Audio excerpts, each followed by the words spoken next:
세상에 참 많은 사람이 있죠. 그 많은 사람들을 영적으로 분류해 본다고 하면 크게 세 가지로 분류를 할 수 있을 것입니다. 그 첫 번째로는 육에 속한 사람인데요.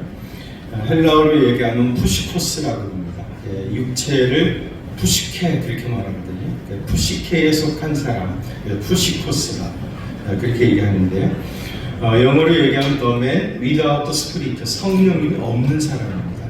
성령님이 아예 그 안에 없기 때문에 성령의 일을 생각할 수도 없고 말할 수도 없고 상상할 수도 없고 성령의 역사를 전혀 느끼지 못하는 사람, 이게 이제 육에 속한 사람입니다. 갈라디아서 5장 19절 이하에 보면 육체의 일은 아주 분명한데 음행, 더러운 것, 호세, 우상숭배, 주술, 원수 맺는 것, 분쟁, 시기, 분냄과 당짓는 것, 분열함, 이단, 투기, 술취함, 방탕함, 이런 것들이라 그랬습니다. 이 육에 속한 사람은 그 몸을 가지고 할 수 있는 일들이라는 게 이제 이런 것들뿐인 것입니다. 그 다음에 두 번째로는 고린도서 2장 3장 1절에 순서를 조금 바꿔가지고요.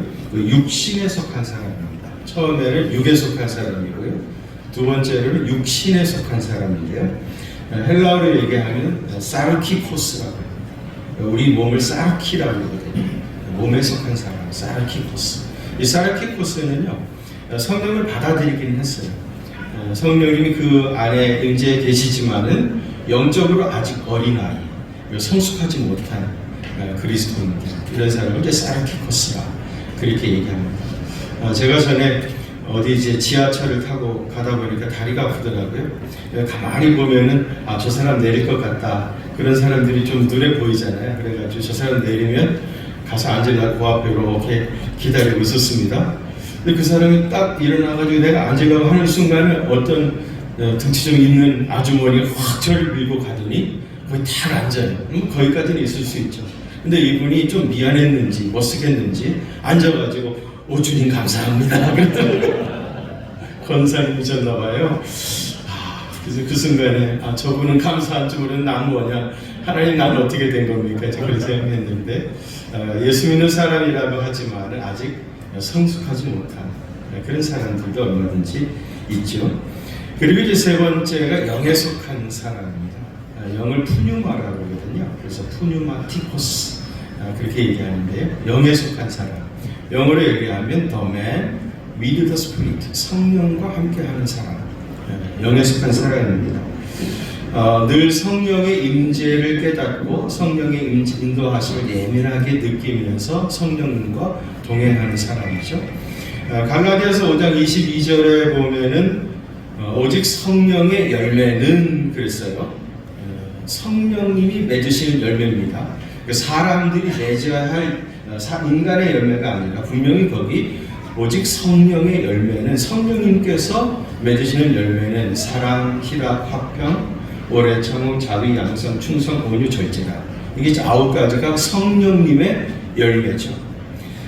그런데 이 성령님의 열매가 사람들의 몸을 통해서 나타나는 거예요. 이 영에 속한 사람의 몸을 통해서 나타나는 거죠. 여기 이제 딜레마가 있습니다. 왜냐하면 이제 우리의 몸은 죄악에 유스되어 있잖아요. 익숙해져 있잖아요. 죄를 짓는 일에 사용되어졌던 그 몸을 가지고, 바로 그 몸을 가지고 이런 성령의 열매를 맺으시려고 하니까 갈등이 있는 거죠. 딜레마가 있는 겁니다. 그럼 여러분, 성령의 충만함이라고 하는 건 뭐예요? 성령님께서 우리의 몸을 완전히 장악하셔가지고 이 몸을 가지고 이런 성령의 열매를 맺어갈 수 있는 상태가 되어지는 것, 이게 이제 성령의 충만한 상태입니다. 그렇게 이제 세 부류의 사람이 있습니다. 영적으로. 첫째는 육에 속한 사람, 그 다음에 두 번째는 뭐였죠? 육신에 속한 사람. 세 번째는 영에 속한 사람. 오늘 우리 본문에서는 신령한 자라 그렇게 됐는데, 이 세 부류의 사람이 있습니다. 그러면은 나라고 하는 사람은 이 세 부류 사람 중에 어디에 가까이 있을까, 어디쯤 있을까 하는 걸 좀 생각할 필요가 있죠. 우리는 육에 속한 사람은 우리 가운데는 없습니다. 이미 다 성령님이 오셔서 예수 그리스도를 구주로 고백했기 때문에 우리 가운데는 육에 속한 사람은 없고요. 육신에 속한 사람과 그 다음에 영에 속한 사람, 그 중간 어디쯤 있겠죠. 우리 영적인 현주소는 육신에 속한 사람과 영에 속한 사람, 그 어디쯤 있을 겁니다. 그리고 우리가 계속해서 영적인 사람을, 영에 속한 사람을 향하여 나가는 사람도 있는가 하면 믿음의 진보가 일어나가지고요, 반대로 우리 거꾸로 육신에 속한 사키코스 쪽으로 흘러가고 있는 사람도 있을 겁니다. 내가 지금 영적인 나의 현주소가 어디쯤 있는가 하는 것을 정확하게 인식할 필요가 있죠. 우리 모든 그리스도인들의 로망은 뭐예요? 우리는 빨리 영에 속한 사람이 되어가지고 우리의 몸을 통해서 아까 얘기했던 성령의 열매들이 막 나타나는 그런 상태가 되어지는 것이 우리 모두의 욕망이죠. 우리 로망입니다. 만일 여러분 그 성령의 열매, 사랑, 희락, 화평, 오래 참음, 자비, 양성, 충성, 온유, 절제 이런 열매들이 내 몸을 통해서 막 나타난다고 생각해 보십시오. 얼마나 좋겠습니까? 얼마나 기쁘겠습니까? 얼마나 영광스럽겠습니까? 네. 그러면 여러분, 우리가 이 영에 속한 사람이 되고자 하려면 그러면 어떻게 되느냐 하는 것을 제가 오늘 세 가지로 정리해서 말씀을 드리는데요. 그 첫 번째로는요, 세상 끝에 있을 심판을 기억해야 합니다. 세상 끝에 있을 심판을 기억해야 영에 속한 사람으로 나아갈 수가 있어요. 여러분, 평생 하나님과 동행하다가 죽음을 보지 않고 들림을 받은 사람이 있었죠. 누구죠? 에녹이죠. 창세기 5장 21절에서 24절에 보면 에녹은 65세에 무두셀라를 낳고 300년 동안 하나님과 동행하다가 죽음을 보지 않고 들림을 받았다 그랬어요. 그러니까 65세에 무두셀라를 낳고 300년 동안 하나님과 동행을 했어요. 무두셀라를 낳기 이전에는 그가 하나님과 동행했는지 그렇지 않은지 그건 확인할 길이 없습니다. 분명한 것은 무두셀라를 낳고 나서 300년 동안 하나님과 동행하다가, 그러니까 365살 되던 해에 죽음을 보지 않고 들림을 받았습니다. 여러분, 무두셀라 잘 아시죠? 성경에서 무두셀라는 최고로 장수한 사람으로 유명하죠. 969세까지 살았습니다. 969세까지 다 사시기를 바랍니다. 무두셀라는 969세를 살았던 사람이에요. 그런데 여러분, 무두셀라라고 하는 그 이름의 뜻이 뭐냐? 무두셀라라고 하는 그 이름의 뜻이 뭐냐면 창을 든 사람, 영어는 The Man of Spear, 창을 든 사람입니다. 창을 든 사람. 이 창을 든 사람은요, 우리나라에도 마을을 지키는 장승이 있었잖아요. 장승이 이제 마을 입구에 딱 서가지고 그 마을을 지키는데, 이 무두셀라, 창을 든 사람이 마을을 지키는 신이었습니다. 그래서 이 무두셀라가 죽으면 그 마을이 망하는 거예요. 그래서 무두셀라라고 하는 이름의 뜻이 뭐냐면 그가 죽으면 세상에 심판이 온다, 그런 뜻입니다. 그 에녹이 아들을 낳고 65세 아들을 낳고 이름을 무두셀라, 그가 죽으면 심판이 온다 라고 하는 범상치 못한 이름을 줬어요. 사실 이름에다가 심판이라고 하는 말을 집어넣기가 쉽지 않죠. 그가 죽으면 심판이 온다라고 하는 무두셀라라는 이름을 지었습니다. 그리고 하나님과 동행하기 시작했던 거죠. 그리고 300년 동안 동안다가 죽음을 보지 않고 들림을 받았던 겁니다. 창세기 5장 25절에 보면요, 무두셀라는 187세에 라멕을 낳았어요. 187세에 라멕을 낳았고요. 잠깐 좀 계산을 해봐야 됩니다. 그 다음에 라멕은 182세에 노아를 낳았어요. 그러니까 무두셀라의 손자가 노아입니다. 무두셀라가 라멕을 187세에 낳았고요. 라멕이 노아를 182세에 낳았다고 하면은 무두셀라가 노아라는 손자를 낳을 때 나이가 몇 살이죠? 369세죠. 계산이 빠르시네요. 369살입니다. 369라고 하는 숫자를 꼭 기억하고 계십시오.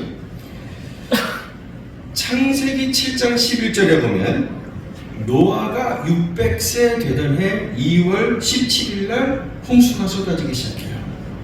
노아가 600세 되던 해. 아까 노아가 태어날 때 그의 할아버지 무드셀라가 몇 살이었다고 했죠?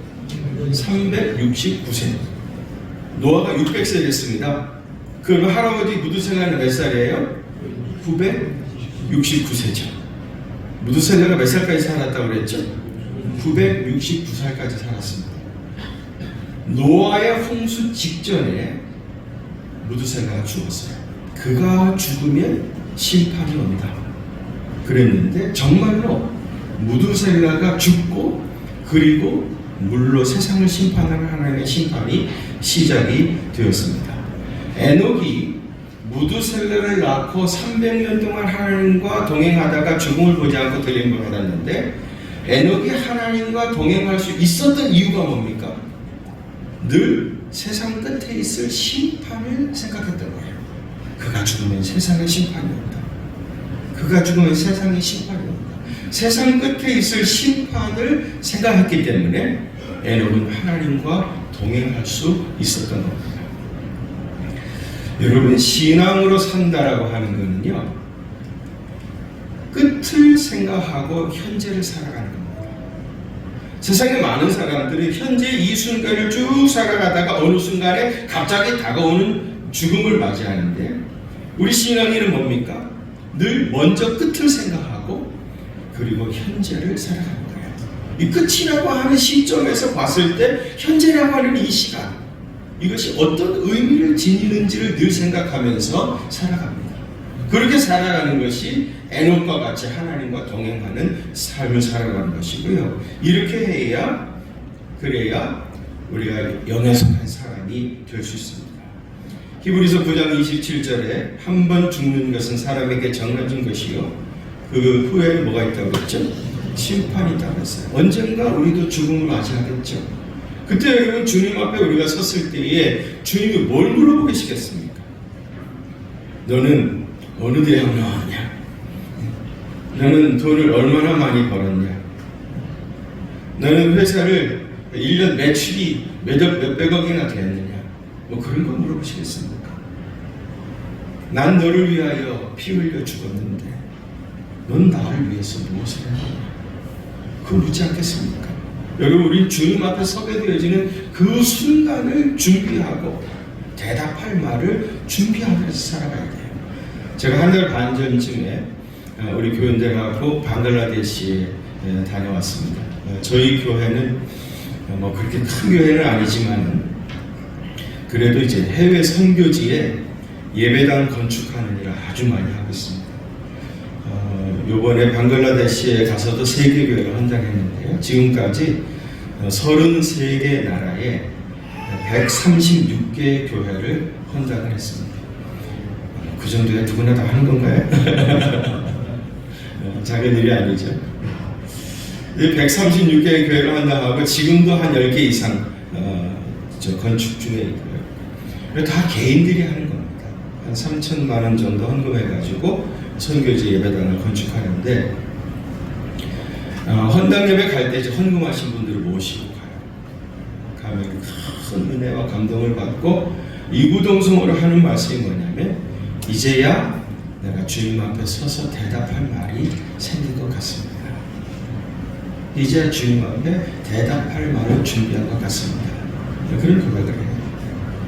여러분, 영에 속한 사람 되시기를 원하신다면 세상 끝에 있을 하나님의 심판을 기억하며 사시기 바랍니다. 그 다음에 두 번째로는요, 예수님의 이야기로 성경을 읽어야 됩니다. 모든 성경은 성령의 감동으로 쓰여졌죠. 그러니까 성경의 원저자는 성령님이십니다. 그래서 성경을 읽게 되어지면은 성경의 원저자인 성령님을 만나게 되죠. 그런데 성령님은 예수님의 영입니다. 아멘이십니까? 성령님은 예수님의 영이에요. 그러니까 예수님의 이야기로 성경을 읽으셔야 예수의 영이신 성령으로 충만하게 되어지고요. 그래야 영에 속한 사람, 푸뉴마티코스가 될 수 있는 겁니다. 성경을 예수님의 이야기로 읽는다고 하는 말이 뭔가 제가 몇 가지 예를 간단하게 좀 설명을 드리겠습니다. 그런 걸 얘기하시는구나. 그렇게 생각하시면 되는데요. 옛날에 우리 어렸을 때 놀 게 별로 없었을 때 저는 우리 누나들하고 그림자 놀이 했었어요. 이렇게 손 가지고 이렇게 만들어가지고 이게 어떻게 여우 같기도 하고 토끼 같기도 하고 그런 거 있었잖아요. 그림자를 보면서 이 원형이 뭘까 하는 걸 이제 추측해 보는 거거든요. 근데 여러분, 사실 구약 성경은 그림자입니다. 그럼 원형은 뭡니까? 예수님의 십자가예요. 그림자만 가지고 얘기하면 안 돼요. 그 원형이 무언가? 예수의 십자가를 통해서 구약의 모든 예언들이 완성이 되었기 때문에 구약 성경 율법은 그림자라고 하면 복음은 예수님의 십자가입니다. 근데 여러분, 그런 생각을 가지고 구약 성경을 읽을 때도 예수님의 이야기를 읽으면요, 성경이 너무너무 재밌어져요. 예를 들어가지고요, 예수님하고요, 그 다음에 아브라함의 아들 이삭, 여기 나와 있죠. 예. 한번 이렇게 비교를 해보면요, 엄청나게 닮았다는 걸 알 수가 있어요. 왜 보세요? 이삭은 아브라함의 독자였죠. 예수님은요, 하나님의 독생자였고요. 아브라함이 이삭을 데리고 3일 길을 가서 모리아산까지 갑니다. 이 3일은 예수님이 무덤에 갇혀 계셨던 3일을 암시합니다. 이삭이 모리아산에 올라갈 때 장작더미를 등에 지고 올라가죠. 이거 뭐를 의미합니까? 예수님이 지신 십자가를. 그리고 하나님께서 수풀에 어린 양을 준비하셨죠. 그래서 아브라함이 여호와 이래라 그랬는데, 수풀에 어린 양을 대신 희생시킨 것은 예수님의 대속의 죽으심을, 하나님의 어린 양이신 예수님의 대속의 죽으심을 이야기하고 있습니다. 제단 위에 올려진 이삭을 하나님께서 극적으로 살려내셨죠. 이건 뭘 의미합니까? 예수님의 부활을 의미합니다. 그리고 여러분 아십니까? 아브라함이 이삭을 데리고 다쳤던 그 모리아산 말입니다.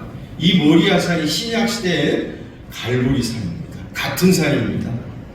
이게 우연일치라고 할 수 있겠습니까? 구약시대에는 모리아산이라고 불렀던 그 산을 신약시대에는 갈보리산이라고 불렀고요. 그 갈보리산에 예수님의 십자가가 세워집니다. 그러니까 이렇게 대비해놓고 보면 완전히 아브라함이 이삭을 제물로 바쳤던 것은 완전히 십자가의 사건의 그림자였었고, 원형은 뭡니까? 예수님의 십자가 사건이었죠. 재밌으세요? 네.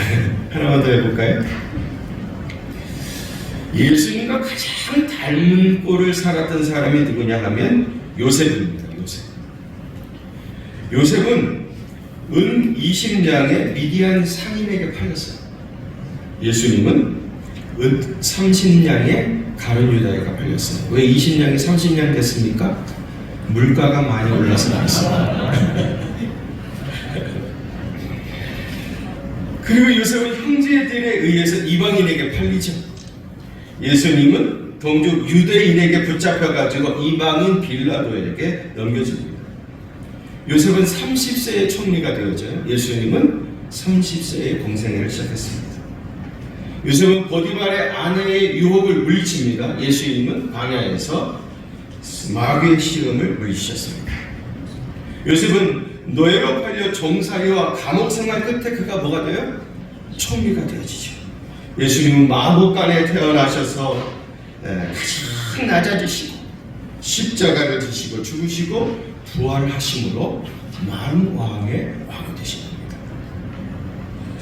기근에 처한 요셉은 기근에 처한 자기 형제들을 구원하죠. 예수님은 인류를 멸망해서 구원해내셨습니다. 그 요셉의 생애는 완전히 예수님의 그림자였던 겁니다. 대제사장이 이제 위임식을 할 때 말입니다. 위임식을 할 때 대제사장의 몫으로 가슴과 뒷다리가 대제사장의 몫이에요. 그런데 위임식을 할 때 대제사장이요, 짐승의 가슴을 들고 요제라고 해가지고요. 이렇게 흔드는 겁니다. 좌우로. 요제 이렇게 흔들렸자 요제. 그 다음에 이걸 내려놓고요. 뒷다리를 들고 거제라고 해가지고 이걸 쭉 들어 올렸다가 내리는 거예요. 한번 생각해 보세요. 요지. 가슴을 들고 요제를 들었습니다. 그 다음에 뒷다리를 들고 거제 쭉 들었다 내렸어요. 대제사장이 지금 뭐 하고 있는 겁니까? 십자가를 그리고 있는 거예요. 구약의 제사장들은 자기가 지금 무엇을 하고 있는지도 몰랐지만 우리는 십자가, 갈보리 산 위에 세워진 십자가를 봤잖아요. 대제사장의 위임식에 십자가를 그들이 무수하게 그려서 이런 거를 알 수 있게 돼요. 여러분 그 구약 성경에 보면은요, 어떻게 보면 그렇게 중요한 것 같지도 않은데 도피성에 대한 규례가 굉장히 많이 나옵니다. 또 굉장히 강조가 되어져 있고요. 도피성이 뭐죠? 실수로 사람을 죽였을 때에 자기 생명을 보존하기 위해서 그 성에 들어가는 거예요. 그 안에 있을 때는 죽이지 못합니다. 성 밖에 나오면은 그는 붙잡혀서 죽을 거예요. 도피성 안에서는 그 생명을 보존할 수 있습니다. 그런데 말입니다. 재밌는 거는요. 이 도피성에서 나갈 수 있는 날이 언제냐? 언제 도피성에서 나가는가 하면요. 대제사장이 죽으면 그 다음날 나갈 수 있어요. 대제사장이 죽으면. 여러분 이런 법이 세상에 어디 있어요? 예를 들면 실수로 사람을 죽이고 10년이 지나면 나갈 수 있다. 5년이 지나면 나갈 수 있다. 기간이 정해져 이게 공정한 거 아닙니까? 대제사장이 죽으면 나가는 거예요. 극단적으로 얘기해가지고요. 어떤 사람은 어제 실수로 사람을 죽이고 도피성에 들어왔어요. 근데 감사하게도 그 다음날 대제사장님께서 돌아가셨어. 그리고 이 사람은 이틀 만에 나가는 거예요. 또 어떤 사람은 반대로요. 도피성에 들어갔는데 이 대제사장이 너무 장수하시는 거예요. 안 돌아가셔? 그래서 끝내 그 사람이 거기서 먼저 죽을 수도 있겠죠. 여러분 세상에 이런 법이 어디 있어요? 이렇게 막연하고 공정하지 않은 법이 어디 있습니까? 대제사장이 죽으면 나가는 거예요. 이게 도피성의 규례입니다, 여러분. 대제사장이 죽으면 자기 모든 죄를 다 사함받고 그리고 잘하는 거예요. 이게 뭡니까? 이게 십자가의 복음 아니에요. 영원하시고도 참되신 대제사장 우리 주님께서 죽으심으로 말미암아 우리의 모든 죄를 다 씻음받고 그리고 해방된 자유로 살아갈 수 있는 거예요. 그리고 사실은 구약 성경은 율법이다 그렇게 말하지만 사실은 그렇지도 않아요. 그건 그림자입니다. 십자가의 그림자가 있어요. 그러니까 우리가 성경을 읽을 때 예수님의 이야기로 읽어야 한다는 말은 그것이 구약 성경이든지 신약 성경이든지 간에 예수님의 이야기로 성경을 읽을 수 있는 영적 안목이 열려져야 그래야 예수의 영이신 성령님이 우리 안에 오시고요. 그래야 우리가 푸니마티코스 영에 속한 사람이 될 수 있는 겁니다. 마지막 세 번째로는요. 예수님의 마음을 본받아 온유하고 겸손한 사람이 되는 겁니다. 마태복음 11장 28절 30절 거기 보시면 수고하고 무거운 짐진 자들 다 내게로 오라. 내가 너희를 쉬게 하리라. 나는 마음이 온유하고 겸손하니 나의 멍에를 메고 내게 배우라. 그러면 너희 마음이 쉼을 얻으리라 그랬습니다. 내 멍에는 쉽고 내 짐은 가벼움이니라 그랬죠. 예수님의 마음이 뭐예요? 온유하고 겸손해요. 예수님의 마음을 본받아 살아야 영에 속한 사람이 될 수 있어요. 저는 목회를 처음 시작할 때는요 굉장히 꿈이 많았습니다. 그래가지고요 하나님 내가 손을 얹고 기도하면 병마가 물러가고 말씀에 놀라운 은혜와 건설을 주셔서 큰 종이 되게 해달라. 그게 상당히 오랫동안 기도를 했었습니다. 그런데 제가 원했던 그런 은사나 그런 능력은 임하지 않았고요. 그때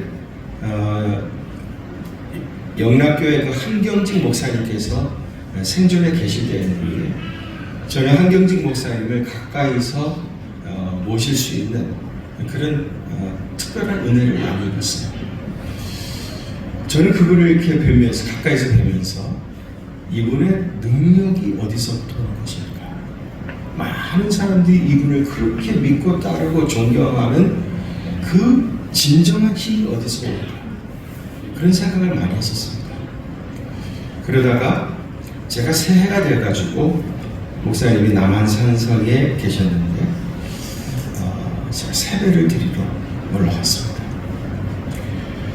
목사님한테 제가 왔다고 인사드리고 세배를 드렸는데 그 목사님이 기력이 너무 쇠해져가지고 소파에 앉으셔서 저를 받으시고요. 그리고 손으로 떠시면서 당신 무릎을 이렇게 가리키면서 뭐라고 하시는데 호흡도 일정하지 못하고 그러셔가지고 뭐라고 말씀하시는지 제가 전혀 알아듣지 못했습니다.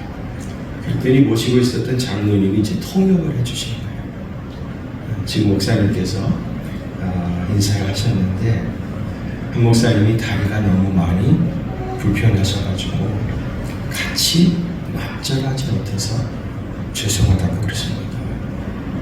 그 얘기를 하시더라고요. 제가 그 순간에 이분의 영성은 여기 있었던 겁니다. 그분은 그 교회의 원로 목사님이시고요. 저는 그 교회 부목사 중에서도 제일 어린 목사였습니다. 그 교회 98세 나신 원로 목사님이 38살짜리 부목사한테 내가 같이 왓절하지 못해서 미안하다고 하십니다. 온유하고 겸손함, 그것이 진정한 능력입니다. 예수님의 마음을 본받아서 온유하고 겸손해야 그래야 영에 속한 사람이 되었습니다. 영에 속한 사람이 돼서 성령의 열매들이 나타나게 된다면 얼마나 행복하고 좋겠습니까?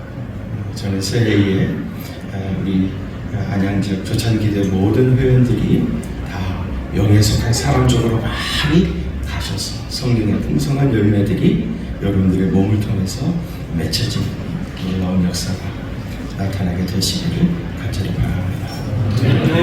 하나님 아버지, 우리가 육신에 속했던 모든 것들을 빨리 벗어버리고 성령의 충만함을 받아서 영에 속한 사람으로 성령의 아름다운 열매를 맺어가는 믿음의 사람 되게 하여 주옵소서. 예수님 이름으로 간절히 기도하옵나이다. 아멘.